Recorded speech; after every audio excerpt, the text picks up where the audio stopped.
other shows we have for you to enjoy at myclassicradio.net. The Avengers was most certainly not a household name in South Africa prior to the radio series.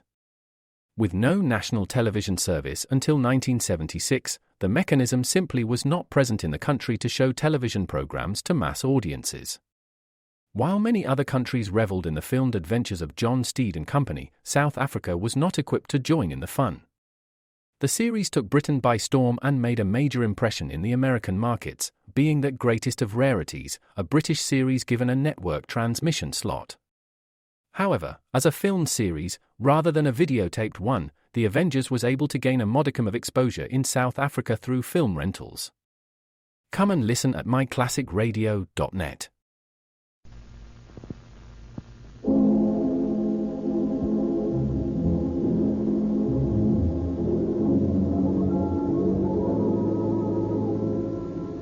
Calling all cars, a presentation of the Rio Grande Oil Company. Los Angeles Police calling all cars, attention all cars, broadcast 68. All cars are to watch for traffic violations. No one is to be accepted. Issue citations on all violations, no matter how small, an infringement of the law. That's all. Those who say.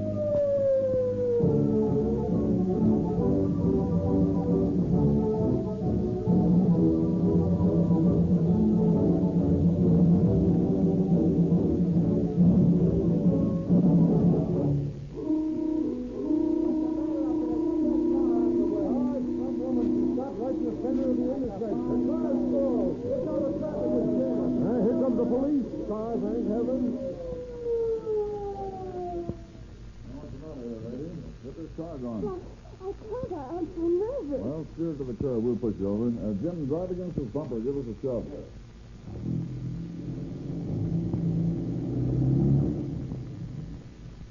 What's the matter with you, car, lady? It just stopped.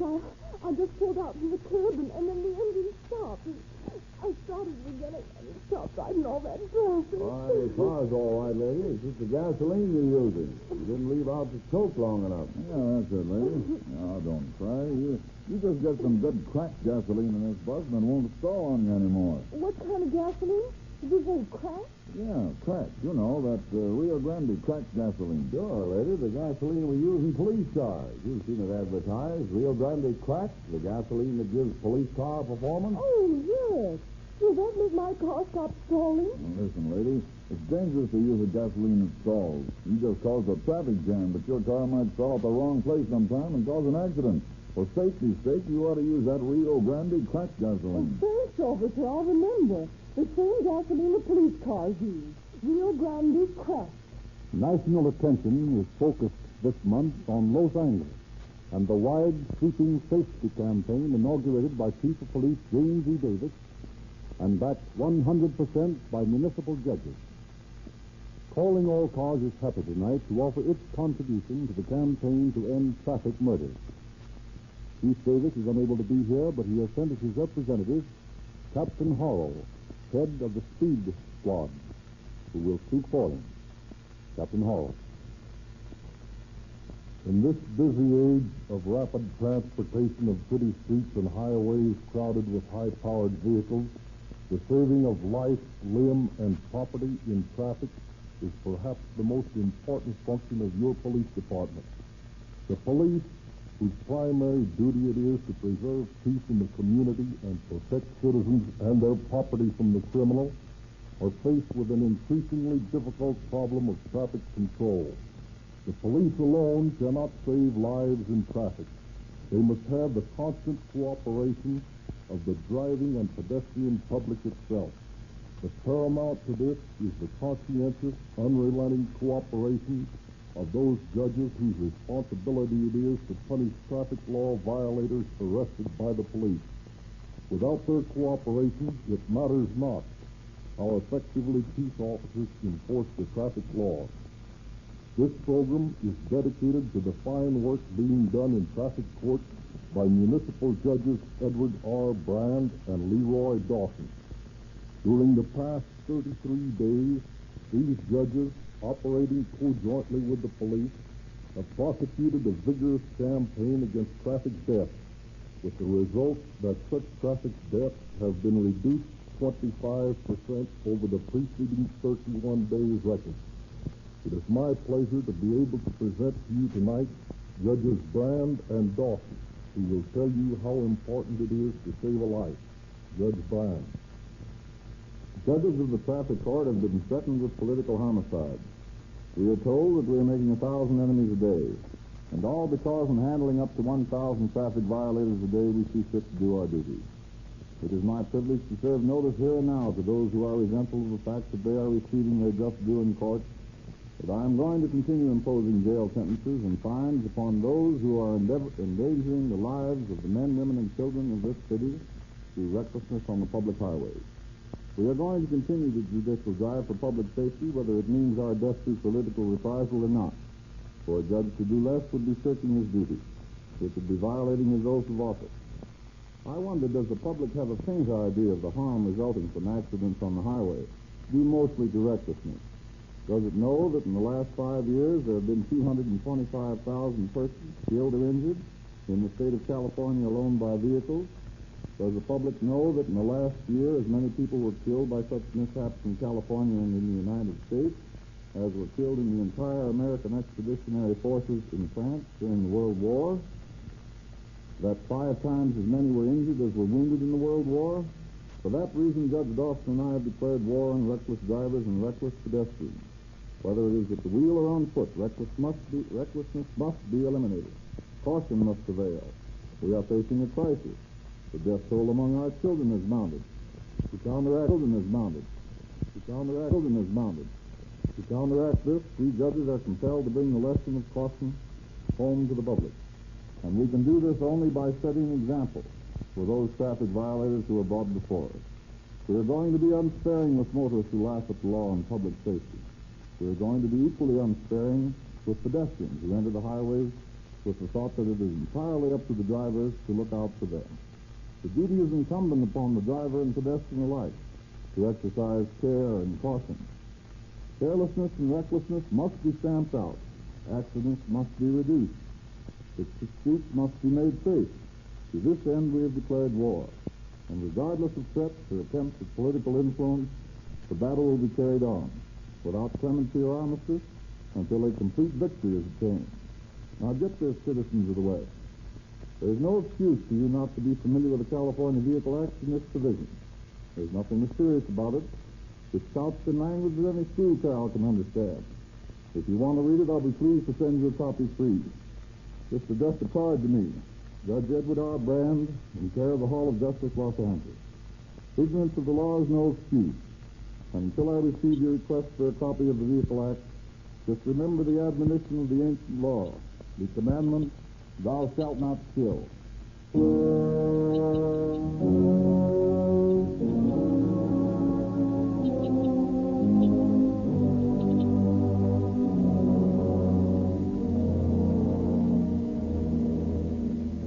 Tonight, let us peer into the home of the Kenny family. Dinner is over, and Mr. Kenny is deep in his evening paper, while Mrs. Kenny sits quietly mending. From the other room comes the gay voice of Sally, their only child.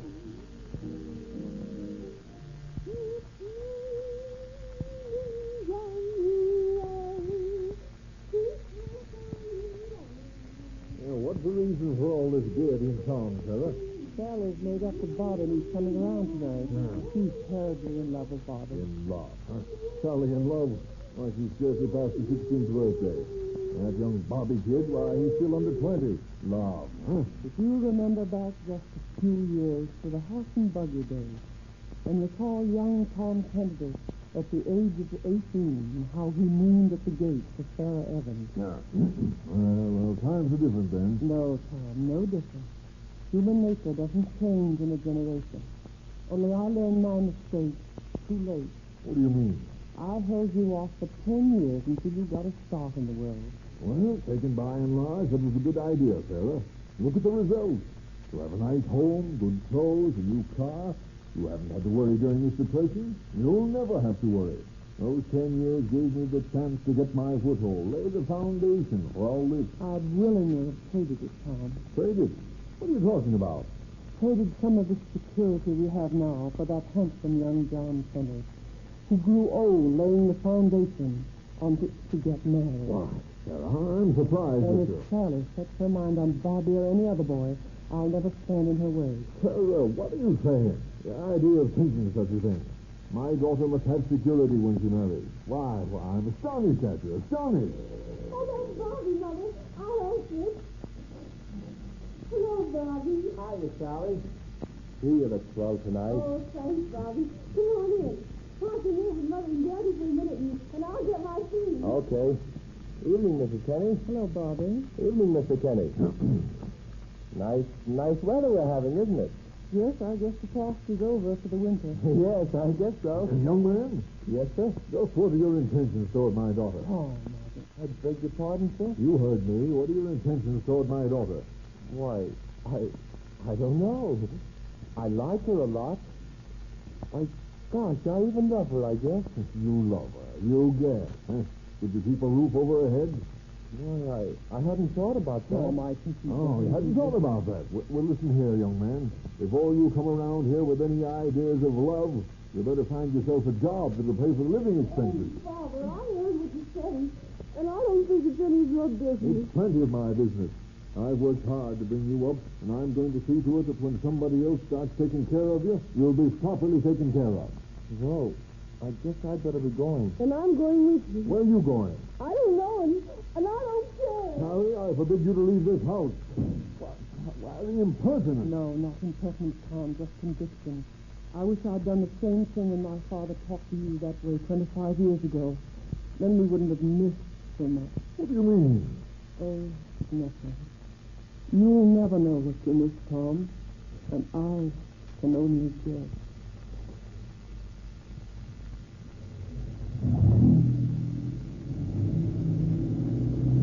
Oh, I'm awfully sorry it happened, Bobby. Dad didn't have any right to talk that way. Oh, that's okay. I don't know what got into him. Oh, he's just funny. Well, what's the difference? Here you are, and here am I. The top's down, knees out. And I got a new supercharger under the hood. A supercharger? What's that? A special gadget for the motor. Makes the old jalopy do over 100. Oh, this old Ford can't do over 50. Is that so? Well, I haven't let it out yet, but it's guaranteed to do over 100. Come on, show me. Too many cops out now. Let's go over to one of the beer gardens up on Santa Monica Boulevard for a while. And then after the cops have gone to bed, we'll do a little road work. Okay.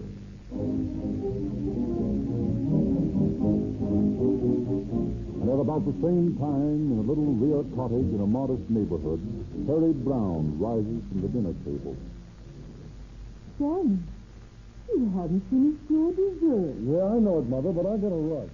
Again tonight? Yeah, the boss told me to relieve a man at the filling station over on Santa Monica Boulevard.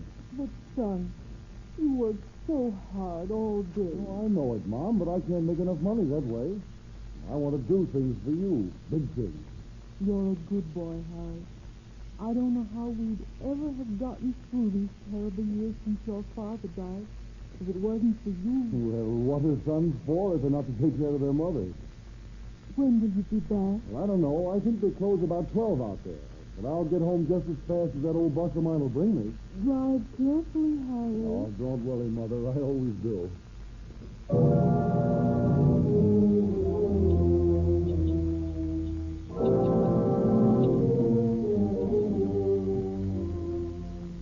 During the World War, the fatalistic soldier used to say that there was a bullet with his name on it. If the enemy fired that bullet, then he was through. If not, he lived. In our modern battle for existence, the titanic struggle of man against man-created machines, a warfare which last year claimed the lives of as many Americans in traffic accidents as the bloody World War claimed at the front, in this new warfare, it isn't so simple. Every approaching automobile has our name on it. Death may lurk anywhere, in a weak tire, on the soft shoulder of a highway, in glaring headlights, in an unwary pedestrian. There is only one answer. Safety. Safety first, last, and always. No soldier during the war, no matter how brave, would go into no man's land with all the precautions, without all the precautions he could command. Tin hats, gas masks, gun and grenades, But we foolish automobilists and pedestrians daily fare forth into the bloodiest danger, leaving behind us our most essential safety device, our brains.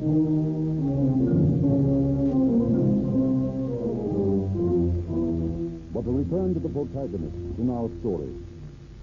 The bloody god of the highway, Death, is giggling to himself this night as he squats above the city, his breath reeking with gasoline exhaust vapors. His eyes are broken headlights. His breastplate's the battered mud guard from 100 wrecks. And he wears a necklace of glittering, blood-stained pieces of broken windshield. He has numbered 2 cars. He has ordered himself some entertainment with snorts that sound like Empyrean backfires. He can scarcely wait for his little show to begin. Meanwhile, in a beer garden on Santa Monica Boulevard... Hey, waiter, another pitcher of beer. Oh, Bobby, please don't get tired. You get tied? Don't be silly, honey. It takes a lot more than a little beer to get me tied. Yes, but you want a couple of highballs, too. Why, that just settles the beer. Anyway, I needed those highballs to settle my temper. Oh, now, Bobby, please forget it. Bobby didn't mean anything. Well, he gave me an idea. He's going to be so tough, we might as well give him something to be tough about. What do you mean, Bobby? Sally, I do love you. Do you, Bobby? Yes. And, Sally, Yes, Bobby. I want to marry you. Oh, Bobby. I can take care of you. I can support you. I'll show your dad. I'll get a job. What do you say, Sally? Well, I don't know, Bobby. You love me, don't you, Sally? Don't you? Yes, Bobby. I do love you. Then it's all set. But, Bobby, what did you... But nothing. We'll drive to Yuma. After all the picture stars go, we won't have to wait for a light. Why, with that new supercharger on my car, we'll be there for breakfast. Oh, Bobby, it's so exciting. You're going to be Mrs. Robert Thompson before you know it. Come on, finish your beer and let's get out of here. All right. And a few blocks away, Harry Brown and his partner are closing up the service station. Go on, Harry. You better get started home. I'll stick with you until you're closed up. Oh, I only got to straighten out the cash report. Go ahead. You got to get up early, don't you? Yeah, I'm on duty out at Slauson at 6 o'clock in the morning. Hey, what's the big idea? You trying to kill yourself? Oh, but I gotta do it, Eddie, for Mother's sake. Oh, she's worked her head off all her life. If I do the working from now on, I can give her the rest she's earned. Yeah, but your regular pays enough, isn't it? No, I want to do more than that for Mother. I want to get her a nicer house and give her some luxury. Well, you better get home and get some sleep or you'll be earning yourself a wooden kimono. I'll scram. Okay, Eddie, I'll see you later. Down Beverly Boulevard drives Harry at 35 miles an hour. Down Fairfax roared Bobby and Sally. Crossing Melrose, Bobby throws a supercharger on. Now you can do her house. What's that speed out?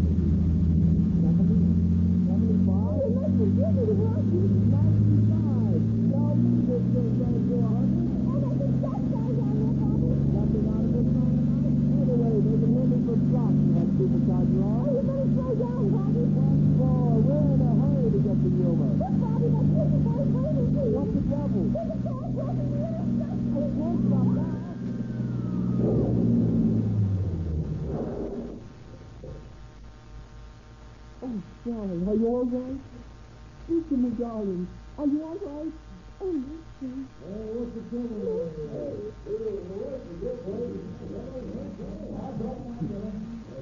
Oh, get a doctor, please. Get a doctor. My girl's all cut. I saw what happened. His boy ran through the signal. Oh, let's not argue about that now. Please get a doctor for my girl. Yeah, help me lift her up. We'll carry her into the drugstore. There. Easy. Stop. Didn't take long getting here. The cop? Sure, you could have heard that crash anywhere this side of City Hall. Easy now, young fellow, until we get through this door. Easy to see what this is, Dan. There's a crowd over there. On that car on the sidewalk. What a crowd we must have taken. It's too deep in the point of impact. Here's the police now. Train 7 News come, officer. This poor fellow. Who is it? He was in the car, the doctor. I saw it happen. He's in a bad way. Let's see. Yeah, he's no longer in a bad way, ma'am. He's dead. Oh. It's like a fracture of the skull. Call for the morgue ambulance, then. Okay. You say you saw this thing happen? Yes. What's your name? This is Ethel Stanley. And what happened, Mrs. Stanley? Well, I was standing at the corner waiting for the bus when I heard this awful racket coming down the street. I looked up Fairfax, and I thought it was an automobile coming like fury. I saw him coming too, officer, and I tried to wave at him, but he kept on And then this poor boy had stopped his car from the section, started across, and the other car hit him. He was thrown clear over here. Where's the driver of the other car? He had a girl with him. They carried him to the drugstore. Yeah, I'll have a little talk with him. Oh, they ought to lose a crazy driver like that. That's what they ought to do. Oh, Sally, darling, you'll be all right. You'll be all right. I'm so sorry, Sally. Is the driver of the other car, Ben? Yes, I'm badly killed. Call an ambulance, boy. Have you talked to him yet? No, not yet. Okay. Now, how did it happen, kid? I don't know. We were on our way to Yuma to get married, and I didn't see him. I don't know how it happened. Been drinking, kid? Couple glasses of beer? Yeah, a little more than that if my nose isn't kidding me. How fast is it going? I don't know. You don't know, eh? And by the way you hit that car, you must have been doing over 80. Oh, no, I don't think so. Now, listen, kid, you're in a mighty tough spot. Now, we want to help you as much as we can, so you might as well be honest with us. What do you mean I'm in a tough spot? The only thing I got to worry about is Sally. I'll pay the fine for going through the intersection, and my car's covered with insurance. And there's one thing you're forgetting. What's that? The driver of the other car. Oh, yes. Is he hurt? No, he's dead. And I'm arresting you for manslaughter.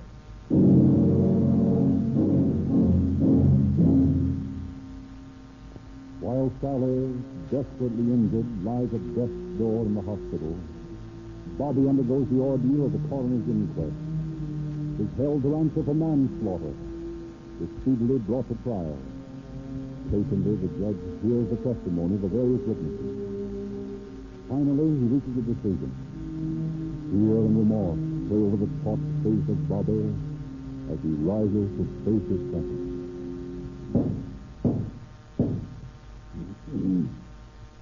Robert Thompson, before I pass judgment on you, have you anything to say? Nothing to say.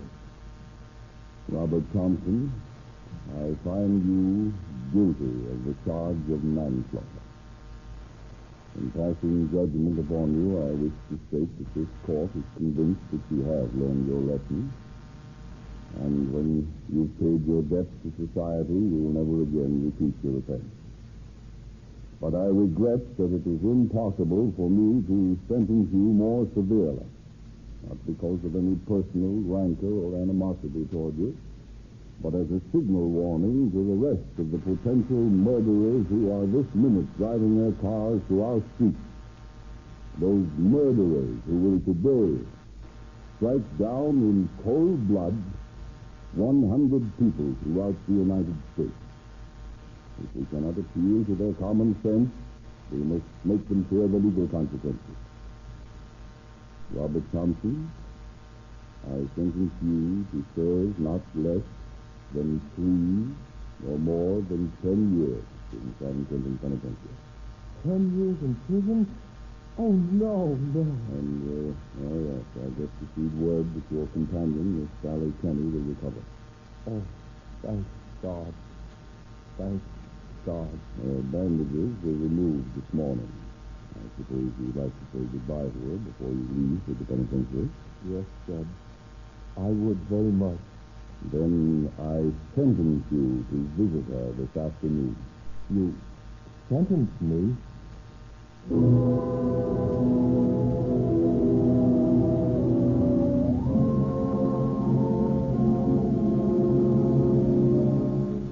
To the hospital that afternoon, Bobby is escorted by a detective. Outside Sally's room, he faces Mrs. Kenny. The first time since the accident. Mrs. Kenny, I don't know what to say. Don't try to say anything, Bobby. It's done. Nothing can change. Will you see me? She talks of nothing else. I'll take you in. But, Bobby, Yes, ma'am. be prepared for the shock. Don't let her know. She hasn't seen a mirror yet. Is it that bad? Yes, Bobby, it is. You won't recognize it. Dear God, please help me to pay for this. Come along, Margaret. Sally, darling. Yes, Mommy? Guess who I've got to see you? Bobby? That's right. Oh, Bobby. Bobby, love you come. Sally. Oh, my. Bobby, don't look at me like that. It was so awful. What? My face. Show me. Do I look so horrible? No, of course not. I just couldn't believe you were all right. You were all here. That's all. Oh, where have you been, Bobby? I've missed you. Didn't they tell you? Tell me what? I've been in jail. In here? No, Bobby. What have you done to me? Sent me to San Quentin for 10 years. To San Quentin for 10 years. Oh, no, Bobby. No, not 10 years. I'm leaving tonight.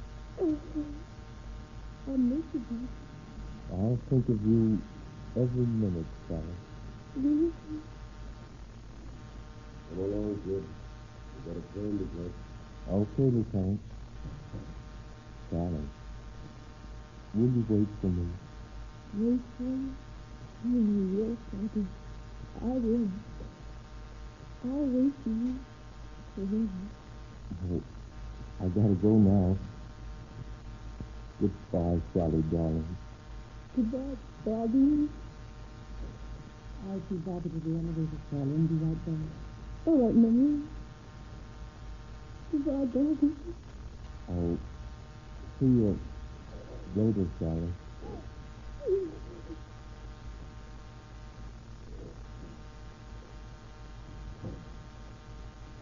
Really, Bobby. Oh, it's horrible. Now I know why the judge sentenced me to see her. That beautiful face of hers all scarred by... Oh, Mrs. Kenny, she'd be better off dead. Yes, Sally. She'd be better off dead. I'll make up, Mrs. Kenny. I'll do anything I can. When I get out of San Quentin, I'll spend the rest of my life trying to help her forget. I'll spend the rest of my life trying to make up for that night. Yeah. You ain't started to serve your time in San Quentin yet. So long, kid.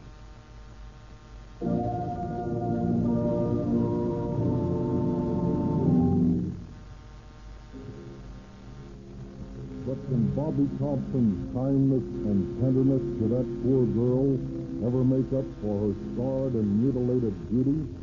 Can his watchful care for old Mrs. Brown ever substitute for the love of the son he murdered? These are questions of ethics, of inevitable moral responsibility, which law books cannot solve.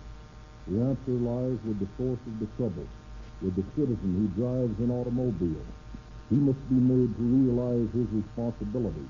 He must be educated to safety. Bobby Thompson presents the drunk driver type. Our traffic cases are full of others. The reckless driver, the speed demon, the road hog, and on and on. Every man who jumps a signal threatens a life. Every motorist who drives with his own rights in mind and concludes the other motorists are watching their side of the road is in error. We all should drive with not only our own margin of safety, but allowing a margin for the other fellow as well. In this discussion of traffic accidents, the motorist is not the only villain. Many are the accidents caused by foolish or thoughtless pedestrians. Many of the traffic deaths that occur because someone tried to cross behind parked cars in the middle of a block, or thoughtlessly crossed the street behind a streetcar. We have made rules and regulations for the control of both pedestrians and automobile traffic. We are enforcing these laws. You who violate them and receive citations are being reminded of their existence so that you will not be guilty again. Our only purpose is to stop the wholesale murder of innocent victims of peacetime's greatest human menace, the automobile. Such is the job of the police department. After we catch the violators, they go to the court, and I will now ask Judge Leroy Dawson to tell you what will happen to those offenders who come before him. Judge Dawson. Driving an automobile in a crowded city is an important piece of business and requires the undivided attention of the driver. You can't be a careful driver and have your mind on other things. Now get this, you drivers, you who think it's smart to go through signals and boulevard stops, and you who drive recklessly along Los Angeles streets. The police department has been arresting and will continue to arrest as many of your type as they can. They are doing fine work even though they are handicapped by a shortage of men and equipment.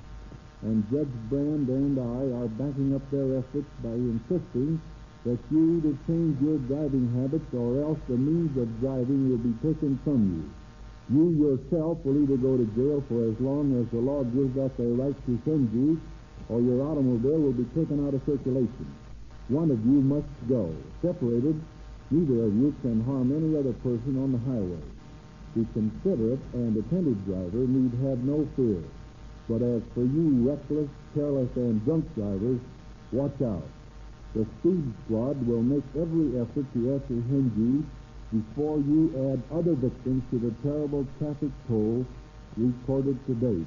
And you may rest assured that severe punishment awaits you if you are convicted or enter a plea of guilty. There can be but one answer to the challenge before us, and that is there must be either fewer traffic deaths and fewer reckless drivers in Los Angeles, or there will be a great increase in the population of the Lincoln Heights jail. The choice lies with you. Thank you, Judge Dawson. Speaking of safety, Yes? do you know it isn't safe to pay less than 25 cents a quart for motor oil? Cheaper oils are too likely to break down and damage your motor. What's the safest oil to buy for 25 cents?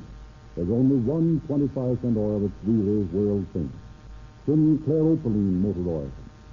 It's safe because it's sealed in cans at the refinery. You get an oversized quart for a quarter, and you get protection because Sinclair Opaline has a worldwide reputation for quality and a tremendous volume of sales all over the world. Enable Sinclair to price Opaline motor oil at only 25 cents for an oversized quart can.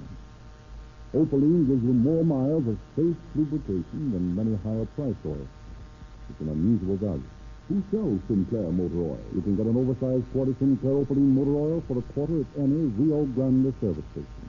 And you can also learn at any Rio Grande station how to avoid auto accidents. How? Look on the back cover of the Calling All Cars News. Any Rio Grande dealer will gladly give you a free copy of this publication. It's full of interesting true stories about Mae West, William Powell, Greta Garbo, true detective stories, radio and movie news. Don't miss this month's Calling All Cars News. Free at all Rio Grande service stations.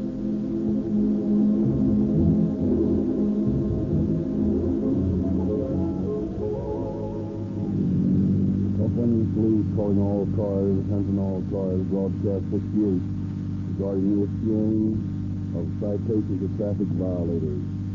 This broadcast is to remain in effect until the traffic death rate is materially reduced. And that's all. Rolls and